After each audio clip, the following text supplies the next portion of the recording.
હવે ધોરણ 8 ગણિત વિષયમાં આપણે પ્રકરણ નંબર 3 ની શરૂઆત કરી હતી।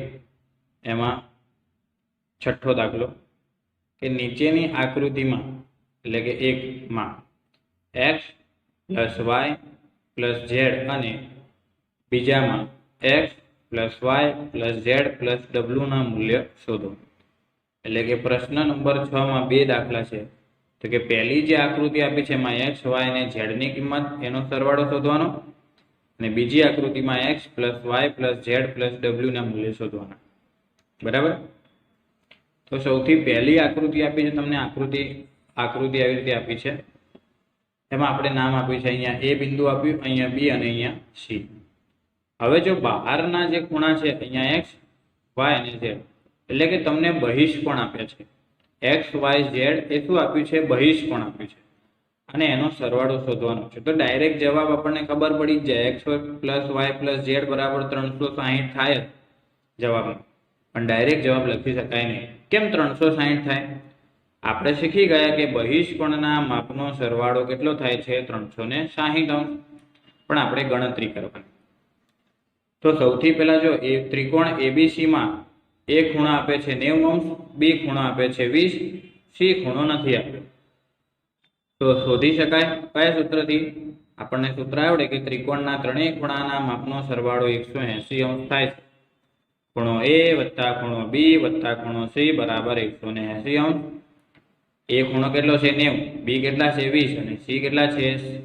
આપ્યા નથી, શોધવાના છે, એટલે ખૂણો c = 180°। 90 અને 20 કેટલા થાય? 110° પ્લસ ખૂણો c = 180।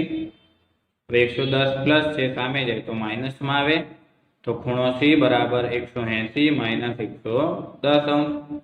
180 માંથી 110° બાદ થાય તો કેટલા આવે? ખૂણો c = 70° આવે।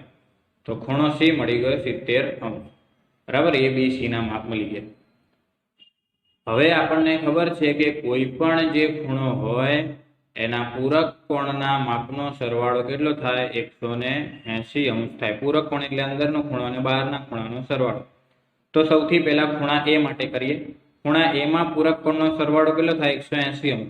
પૂરક કોણનો સરવાળો એટલે 90 + x, એનો સરવાળો 180° થાય, એટલે 90 + x = 180°। x શોધવાના છે એટલે પ્લસ 90 સામે જાય તો 180 - 90, તો 180 માંથી 90 બાદ થાય એટલે x બરાબર મળી ગયા 90°। x ની કિંમત મળી ગઈ 90। એવી રીતે આપણે y અને z શોધીશું। y શોધવા માટે આપણે પૂરક કોણનો સરવાળો કેટલો થાય? 180°। ખૂણા c નું માપ 70 છે। હવે ખૂણા b માટે, ખૂણા b માં પૂરક કોણનો સરવાળો કેટલો થાય? 180°। ખૂણા b માં જો આકૃતિમાં ખૂણો b માં શું છે? બહિષ્કોણ z છે અને અંદર 20° છે, તો 20 + z = 180°, પ્લસ 20 સામે જાય તો -20, તો z = 180° - 20°। 180 માંથી 20 જાય એટલે 160, તો z બરાબર પણ આવી ગયા 160। એવી રીતે y શોધીએ તો ખૂણા c માં પૂરક કોણનો સરવાળો પણ 180°, 70 + y = 180°। 70 બરાબરની સામે જાય એટલે માઇનસ થઈ જાય, y બરાબર 180 માંથી 70 જાય તો કેટલા વધે? 110° વધે। તો x y અને z, x બરાબર 90° છે, y બરાબર z બરાબર 160° છે અને y બરાબર 110° છે। તો આપણને ત્રણેયનો સરવાળો પૂછ્યો છે, x + y + z, 90 + 110 + 160, એટલે જવાબ આવે 360। પહેલા દાખલાનો જવાબ આવી ગયો। હવે બીજો દાખલો, આપણને અહીંયા એક ચતુષ્કોણ આપ્યો છે। એમાં આપણે ચતુષ્કોણનું નામ આપ્યું a, b, c અને d નામ આપી દીધું। હવે ચતુષ્કોણના જે બહારના ખૂણા છે, બહિષ્કોણ છે, એ બહિષ્કોણમાં x, y, z અને w આપે છે। બહિષ્કોણ x, y, z, w આપ્યું છે અને છેલ્લે આપણને પૂછ્યું છે કે x + y + z + w બરાબર કેટલા થાય? તો આમાં પણ જવાબ આપણને આવડે 360 જ થાય। કેમ? બહિષ્કોણના માપનો સરવાળો 360° થાય, પણ આપણે શોધવાનું છે। પહેલો દાખલો આપણે ગણ્યો એવી રીતે સેમ દાખલો ગણવાનો છે। જો તમને ખૂણો 110 આપે છે, ખૂણો b પણ 110 છે, ખૂણો c 50 છે, ખૂણો d નથી આપ્યો, તો આપણને ખબર છે કે ચતુષ્કોણ ABCD માં ખૂણો A વત્તા ખૂણો B વત્તા ખૂણો C વત્તા ખૂણો D બરાબર 360 અંશ થાય। ચતુષ્કોણના ચારેય ખૂણાના માપનો સરવાળો 360 અંશ થાય।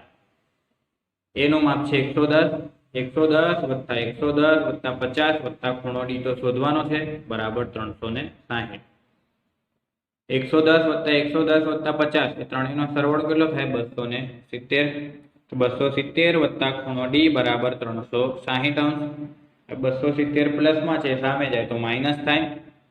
તો ખૂણો D બરાબર 360 માંથી 270 અંશ બાદ થાય તો ખૂણો D કેટલો આવી જાય 90 અંશ આવે। તો D બરાબર 90 અંશ આવી જાય બરાબર। ખૂણા D નું માપ 90 અંશ આવ્યું। હવે A B C D ના માપ આપણી જોડે છે। હવે આપણે પૂરક કોણના સરવાળો 180 અંશ થાય એવી રીતે x y z અને w શોધીએ। તો ખૂણા A માં પૂરક કોણનો સરવાળો 180 અંશ એટલે 110 વત્તા x એવી રીતે શોધીશું। ખૂણા A ના પૂરક કોણનો સરવાળો 180 અંશ તો x વત્તા 110 બરાબર 180 અંશ પ્લસ 110 બરાબરની સામે જાય એટલે માઇનસ 110 થઈ જાય। તો x બરાબર 180 અંશ માંથી 110 અંશ બાદ થાય તો કેટલા વધે x બરાબર 70 અંશ આવી ગયા। એવી રીતે ખૂણા B C અને D માટે શોધવાનું બરાબર। હવે ખૂણા B માટે જોઈએ। જો ખૂણા B માટે પણ પૂરક કોણમાં y વત્તા 150 છે। ખૂણા B ના પૂરક કોણનો સરવાળો પણ 180 અંશ y વત્તા 110 બરાબર 180 અંશ 110 બરાબરની સામે જાય એટલે માઇનસ થઈ જાય। તો y બરાબર 180 અંશ માઇનસ 110 અંશ એટલે y બરાબર પણ 70 અંશ થઈ ગયા। એવી રીતે ખૂણા C ના પૂરક કોણનો સરવાળો પણ કેટલો થાય 180 અંશ। તો ખૂણા C માં શું છે z તો z વત્તા 50 બરાબર 180 અંશ। આકૃતિમાં જોયું કે z આગળ નો પૂરક કોણ 50 છે તો 50 બરાબરની સામે જાય એટલે માઇનસ થઈ જાય। તો z બરાબર 180 માઇનસ 50 અંશ 180 માંથી 50 અંશ બાદ થાય એટલે z બરાબર કેટલા આવી ગયા 130 અંશ। તો x બરાબર 70 y બરાબર પણ 70 z બરાબર 130 અંશ। હવે શોધવાનું w। ખૂણા D ના પૂરક કોણનો સરવાળો 180 અંશ તો ખૂણા D માં w પ્લસ 90 બરાબર 180 અંશ પ્લસ 90 બરાબરની સામે જાય તો માઇનસ 90 થાય। તો w બરાબર 180 માઇનસ 90 એટલે w બરાબર કેટલા આવી ગયા 90 આવી ગયા। તો x y z અને w મળી ગયા। હવે ચારેયનો સરવાળો શોધવાનો છે એટલે કે x વત્તા y વત્તા z વત્તા w 70 વત્તા 70 વત્તા 130 વત્તા 90 તો બધા સંખ્યાનો સરવાળો કરીએ એટલે જવાબ આવે 360। જવાબ તો આપણને પહેલેથી ખબર પડે કેમ કે બહિષ્કોણના માપનો સરવાળો કેટલો થાય 360 પણ ડાયરેક્ટ જવાબ લખી શકાય નહીં, ગણતરી કરીને જ જવાબ લખવાનો। હવે પ્રશ્ન 7 નીચેની આકૃતિઓમાં x નું મૂલ્ય શોધો। હવે આપણને આ પહેલી આકૃતિ જે ત્રિકોણ આપ્યો છે આપણે નામ આપીએ A B અને C। તો A B C અહીંયા બહિષ્કોણ આપેલા છે। A નો બહિષ્કોણ છે 120 અંશ B નો બહિષ્કોણ પણ 120 અંશ છે અને C નો બહિષ્કોણ x છે અને x નું મૂલ્ય શોધવાનું છે।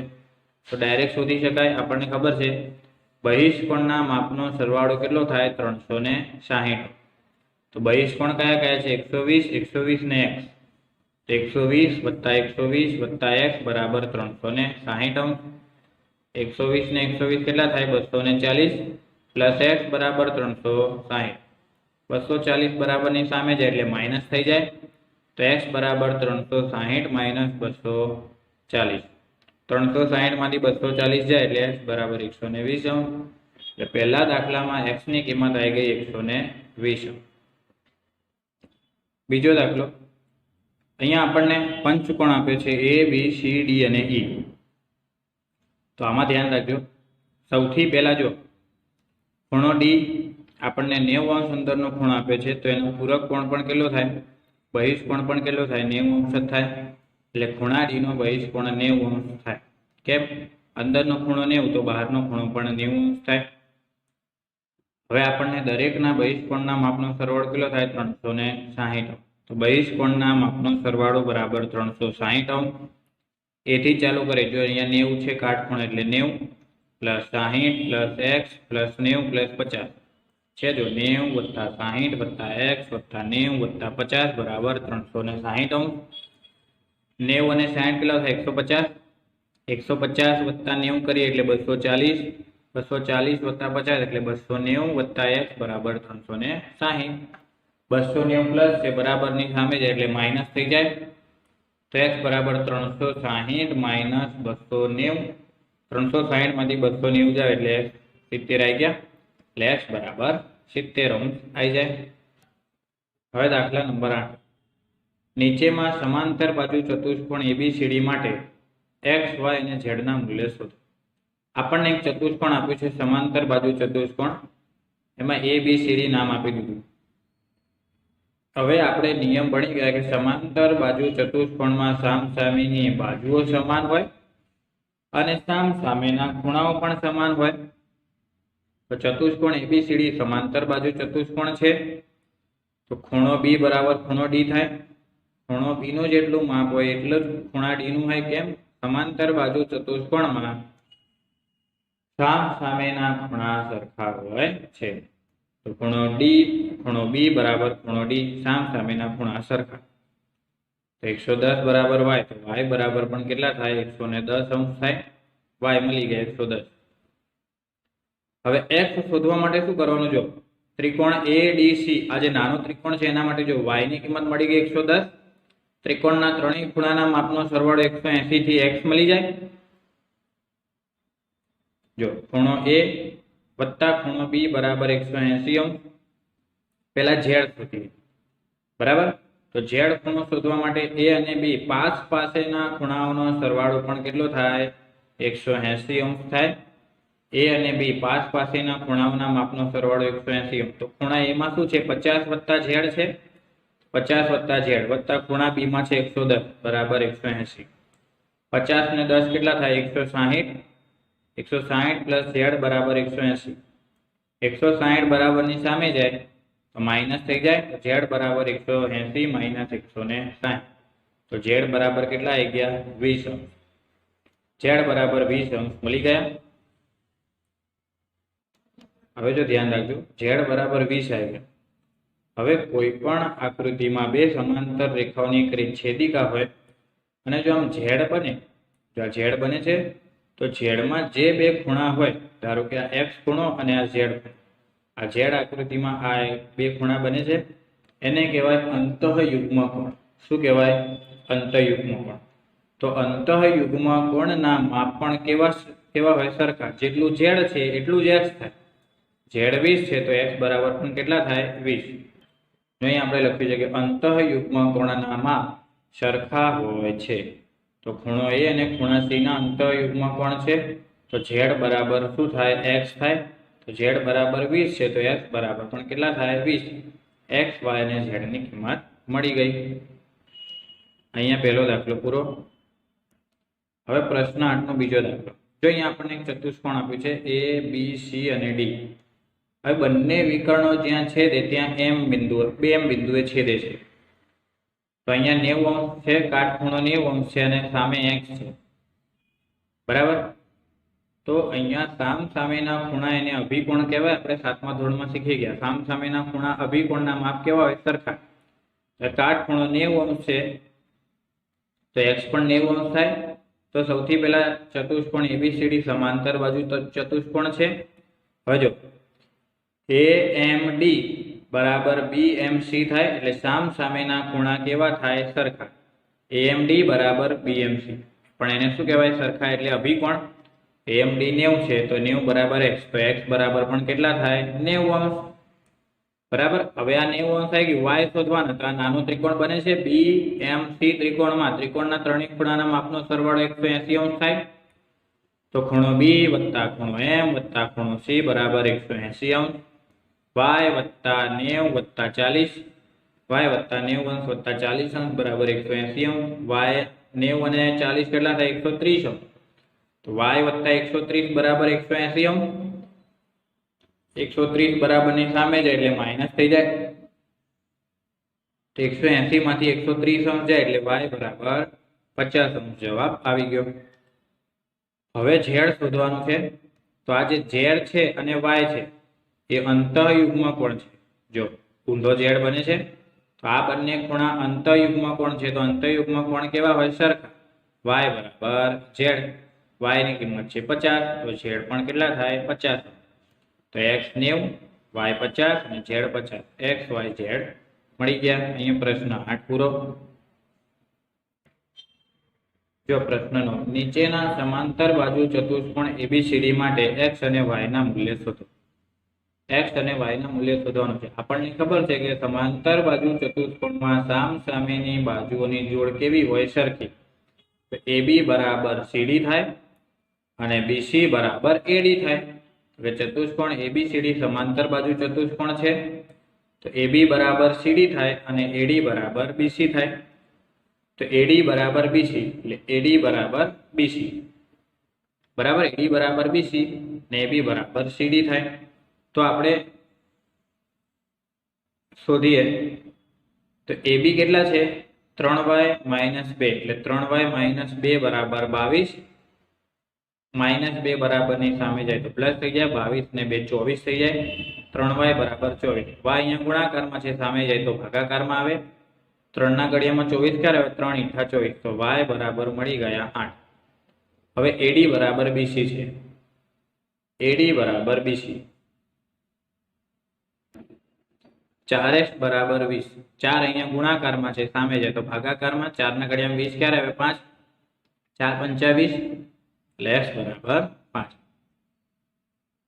સમાંતર બાજુ ચતુષ્કોણમાં સામસામેની બાજુની જોડ સરખી હોય અને એનો ઉપયોગ કરીને આપણે x અને y ની કિંમત શોધી દીધી. હવે બીજો દાખલો. ABCD એક સમાંતર બાજુ ચતુષ્કોણ છે જેના વિકર્ણો પરસ્પર m બિંદુમાં છેદે છે. હવે વિકર્ણો પરસ્પર m બિંદુમાં છેદે ત્યારે સરખા ભાગે છેદે. કયા ભાગે છેદે? સરખા ભાગમાં છેદે. ધારો કે AC ને m બિંદુમાં છેદે તો AM બરાબર CM થાય એટલે ભાગ કયો થાય? સરખો. BD ને m બિંદુમાં છેદે તો BM બરાબર DM થાય. બરાબર. વિકર્ણના બે સરખા ભાગ પડે. તો ચતુષ્કોણ ABCD એ સમાંતર બાજુ ચતુષ્કોણ છે. વિકર્ણો AC અને BD m બિંદુમાં દુભાગે છે તો શું થાય? AM બરાબર CM. AM બરાબર CM એટલે 18 બરાબર x + y લખી શકાય. એવી રીતે BM બરાબર DM. તો BM બરાબર DM. BM કેટલા છે? y + 8 અને DM કેટલા છે? 20. તો y + 8 બરાબર 20. +8 બરાબરની સામે જાય તો -8 થઈ જાય. તો y બરાબર 20 - 8. 20 માંથી 8 જાય કેટલા વધે? 12. તો y બરાબર આપણને 12 મળી ગયા. y ની કિંમત આમાં મૂકીએ તો અહીંયા AM બરાબર CM એટલે 18 બરાબર x + y. y ની કિંમત કેટલી છે? 12. તો y ની જગ્યાએ 12 મૂકે એટલે 18 બરાબર x + 12. +12 બરાબરની સામે જાય એટલે માઇનસ થઈ જાય. તો x બરાબર 18 - 12. 18 માંથી 12 જાય એટલે કેટલા વધે? 6. તો x બરાબર કેટલા આવે? 6. તો x ની કિંમત 6 મળી ગઈ અને y ની કિંમત 12 મળી ગઈ. અહીંયા પ્રશ્ન નંબર 9 પૂરો. હવે દાખલા નંબર 10 અને છેલ્લો દાખલો. નીચેની આકૃતિમાં x શોધો. જે O આગળ x છે ને એ x શોધવાનું છે અને આપણને આ આકૃતિ આપી છે. આ આકૃતિમાં આપણને બે સમાંતર બાજુ ચતુષ્કોણ આપ્યું છે, ABCD અને XYZW. તો સૌથી પહેલા ABCD ની વાત કરીએ કે ચતુષ્કોણ ABCD સમાંતર બાજુ ચતુષ્કોણ છે.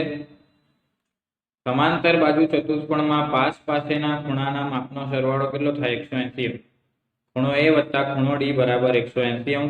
પાસ પાસેના ખૂણાનો સરવાળો 180. ખૂણા A નું માપ નથી, D નું માપ 100 છે. તો ખૂણો A વત્તા 100 બરાબર 180. હવે 100 સામે જાય એટલે માઇનસ થઈ જાય. તો ખૂણો A બરાબર 180 - 100. 180 માંથી 100 જાય કેટલા વધે? 80. તો ખૂણા A નું માપ કેટલું આવી ગયું? 80. ખૂણા A નું માપ 80 છે એટલે ખૂણા A નું માપ 80. તો ખૂણો A 80 થાય તો C પણ કેટલો થાય? 80 થાય. કેમ? સામ સામેના ખૂણા કેવા થાય? સરખા. તો આ ખૂણો C કેટલો થાય? 80. ખૂણો A બરાબર ખૂણો C. સામ સામેના ખૂણા સરખા હોય છે. તો ખૂણો A 80 છે તો C ખૂણો પણ કેટલો થાય? 80° થાય. હવે એવી જ રીતે જો ચતુષ્કોણ X, Y, Z અને W આ ચતુષ્કોણમાં સમાંતર બાજુ ચતુષ્કોણ છે તો Y બરાબર W થાય તો y 80 છે તો w પણ કેટલું થાય 80 અંશ થાય। તો લખી શકાય આપણે ચતુષ્કોણ x y z w સમાંતર બાજુ ચતુષ્કોણ છે તો ખૂણો y બરાબર ખૂણો w। કેમ સામ સામેના ખૂણા સરખા હોય છે તો y 80 છે તો w પણ કેટલા થાય 80। હવે ધ્યાન રાખજો આકૃતિમાં, જો આકૃતિમાં આપણે શોધવાનું છે x, જો અહીંયા તમને નાનો ત્રિકોણ દેખાય છે OCW, તો આ OCW નાનો ત્રિકોણમાં O માં x છે, C ખૂણાનું માપ 80 અંશ છે અને W નું માપ પણ 80 અંશ છે। તો આપણને ખબર છે ત્રિકોણના ત્રણેય ખૂણાના માપનો સરવાળો 180 અંશ થાય। તો એની મદદથી આપણે અહીંયા x શોધીશું। તો ત્રિકોણ WOC માં ખૂણો W વત્તા ખૂણો O વત્તા ખૂણો C બરાબર 180 અંશ થાય। W છે 80 વત્તા O છે x વત્તા C પણ છે 80। 80 ને 80 160 અંશ વત્તા x બરાબર 180 પ્લસ 160 બરાબરની સામે જાય એટલે માઇનસ 160 થઈ જાય। તો x બરાબર 180 માઇનસ 180 માઇનસ 160, 180 માંથી 160 જાય કેટલા વધે 20, તો આવી જાય x બરાબર 20 અંશ। અહીંયા 10મો દાખલો પૂરો અને પ્રકરણ 3 પણ પૂરું। બરાબર, હવે આના પછીના વિડીયોમાં આપણે નવા પ્રકરણની શરૂઆત કરીશું।